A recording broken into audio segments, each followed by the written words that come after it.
திமுக Kanimozhi MP வந்து சொல்லியிருக்காங்க, நாங்க ஆட்சிக்கு வந்தோம்னா டாஸ்மாக் கடையில மூடுவோம், மதுரை கொண்டு வரோம். அண்ணே கனிமொழி அவர்கள் நல்ல ஒரு மனநிலை மருத்துவரை போய் பார்க்கணும், நல்ல மருத்துவரை போய் பார்க்கணும். அவருக்கு இந்த 15 வருஷம் வீடியோல கனிமொழி அக்காவுக்கு போட்டு காட்டணும். இந்த சில படத்துல பாத்தீங்கன்னா, ஏதோ ஒரு படத்துல பார்த்தேன், இந்த காலையில ஒரு உயிர், நைட்டு ஒரு உயிர், ரெமோ, அம்பியன், அம்பி, அன்னியன் ஒரு கேரக்டர் அப்பப்ப மாறும். அந்த கேரக்டரா கனிமொழி அக்கா மாறிட்டாங்க.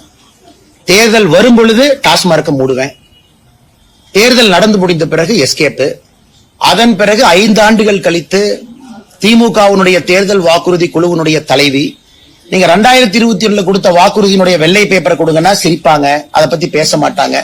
அதனால கனிமொழி அவர்கள் எப்படி பேசுறாங்கன்னே தெரியல. அந்நியனா பேசுறாங்களா, அம்பியா பேசுறாங்களா, இல்ல ரெமோவா பேசுறாங்களான்னு தெரியாது. மாறி மாறி பேசக்கூடிய அரசியல்வாதியாக அருமை அக்கா கனிமொழி அவர்கள் இன்று மாறி இருக்கின்றார்.